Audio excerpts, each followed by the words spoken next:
Hello there and welcome to another edition of The Shield Doing the Couch.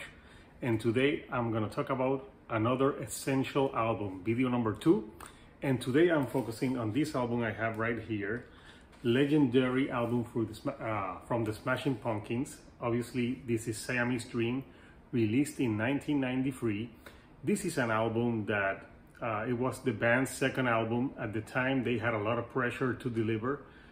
They had an album previously in 1991 called Gish that was successful, but then Nirvana happened. And what happened when Nirvana happened? You know, a lot of bands were being looked upon, like, why aren't you as successful as them? And especially Smashing Pumpkins. Butch Vig was also the producer for Gish, and he came after Gish produced Nevermind, which was huge. And then he went to record Siamese Dream, the follow-up to Gish for the Smashing Pumpkins. And there was a lot of pressure for the band, for the producer, and Billy Corgan felt that there's a few interesting facts that you need to know about the recording of this album. So when they were recording this album first, Billy Corgan was going through a very bad depression.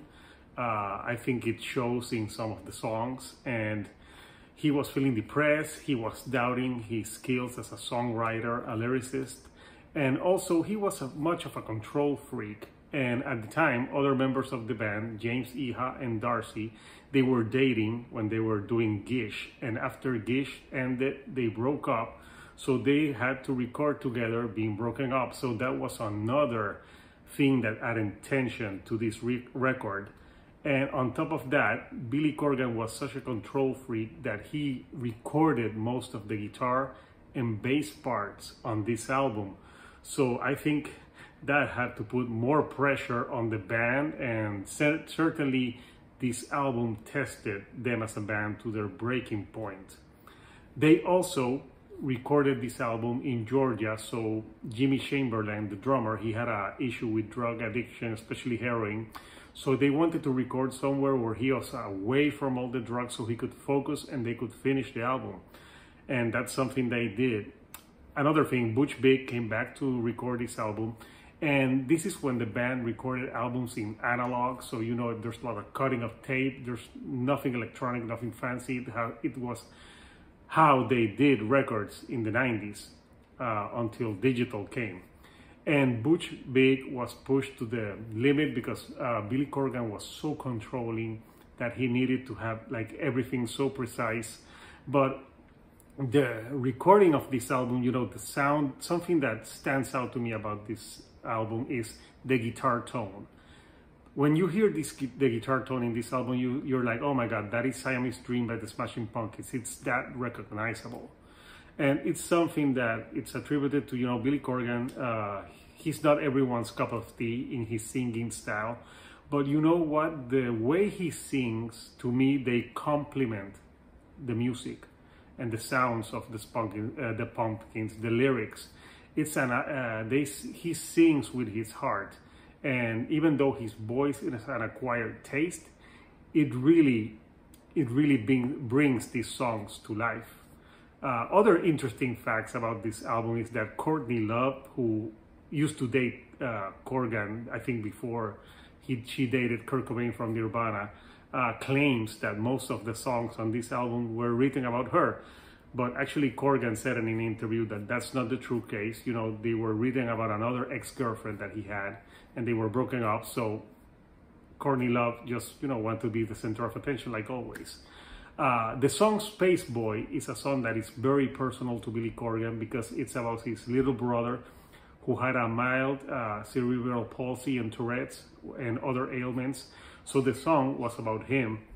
And there were more personal songs on this, like Disarm. Disarm is a song that's talking about his parents and, you know, the feelings he had growing up as a little boy. It's a very strong song. And there's a lot of personal songs on this album that showed why Billy Corgan is such an important songwriter and still is. But to me, this was where he shone. In this album, Siamese Dream, he went another level, And even with the depression that he was feeling, he delivered on this album because it's an amazing album. It stands the test of time to this day. And these are songs that really remind me of the 90s growing up. They really touch a nerve in me. And I think in many other people. That's why it's still so popular to this day. Other fun facts about this album. So it has the twins on it. And they're not really twins, and no one knew who they were. It was shrouded in mystery until in 2018, when they were gonna do the Shining Also Bright tour. They brought them back, and they were actually in the promo for those concerts, which was an amazing. I got to see that concert in 2018, and it blew my mind. It was a childhood dream. They played a lot of the songs from that album on that tour, and it was an amazing tour. Also, songs and that you hear about this album, other facts that are pretty interesting about this album is that when they recorded this album, you know, they had all that pressure, but it really shown in the lyrics, like I said before. When you hear a song like Today, when he wrote Today, it's a song that it was quite essential Chicago for him. But when I hear that song and the opening notes that sound like you're listening to a ice cream truck, and that's what you had in the music video. When I hear that, I always think of an ice cream truck and the Today music video, which is great. And that song became a staple on MTV, and it made them huge. I know that the first single was Share Up Rock, which was really nice. It had a lot of like 70s sounds to it. That song sounds more like the Gish. So it was like we went from Share Up Rock to the other songs, which made the sound for Siamese Dream. But Today was the song that first hooked me onto them, and I'm like, I gotta listen to that band. And to this day, I still love the album. Obviously, there's other songs on it, especially this album has my favorite Smashing Pumpkins songs of all time. It's called Mayonnaise, and it's a song that they didn't release as a single. And another fun fact about this song is that Billy Corgan was asked so many times why this song was named Mayonnaise. And he kept giving like different answers. First he said that one day he opened the refrigerator and there was mayonnaise in there, and I'm like, okay, that's it, mayonnaise. Another one was that he just didn't have a name, and James Iha asked him like, what's the name of this song? And it just came out. So it's a song that it's my favorite song. You know, the lyrics, they're hard to interpret, but to me, when I heard Mayonnaise, it says cool enough to almost be it. I just want to be me. It just felt like he was speaking about like he didn't want to be someone else, or, you know, having people perceptions of you, of how you have to be. So to me, hearing that song as a teenager, I could relate to it. I'm like, yeah, I just want to be me. I want to express myself. And that's the beauty with lyrics, that you can interpret them any way you can, and it can mean something different to someone else. But to me, that's what I felt when I listened to Mayonnaise, and to this day, that is still my favorite song. When I heard that song live, I'm like, it sounded so great. The intro so slow, and then it picks up, you know. If you haven't heard Mayonnaise, I should suggest that you do, because it's an excellent song. And this album had so much great hits on it. It had Rocket too, and it had Luna, that it was like the ballad that ended the album, but it also had some great rockers like Gig USA, where that's the song where he says Siamese twins in one of the lines. And to this day, like, I'm so amazed how this album has held up through the years. Like, it still sounds as amazing as it did in 1993. So how important fact about this album, not important fact, you know, a personal fact. I bought this album in 1993.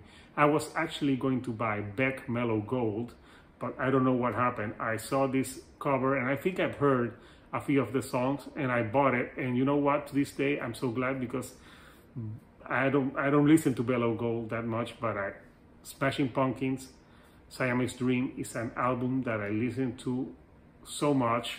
And I'm gonna show you the variant that I got. So I got the 2011 remastered edition. Inside, it's the basic liner notes that were on the original album. On the back, you have the girls. So this brought, on the back, this has on the back, it has the girls, it has the name of the songs, and it has some sleeves where you have the lyrics to the songs, which is good because they didn't have the lyrics already completed. They have just portions of the lyrics. And here you can see, here are the lyrics for all the album.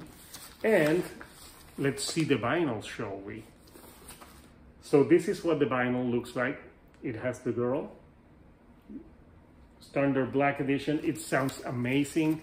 This is an album that it's a must-have for people who love guitars. And the guitars on this, like I said, the guitar tone is what makes this album. Also, Billy Corgan's lyrics and how he delivers them. So to this day, Siamese Dream, for all of those reasons, is still an essential album. And it's an album that I hold very dear to my heart. So, do you think this album is essential? What do you like about this album? What are your favorite tracks? If you like this video, give me a like, subscribe, and I'll see you next month for another video of my essential albums. Until then, take care and good night.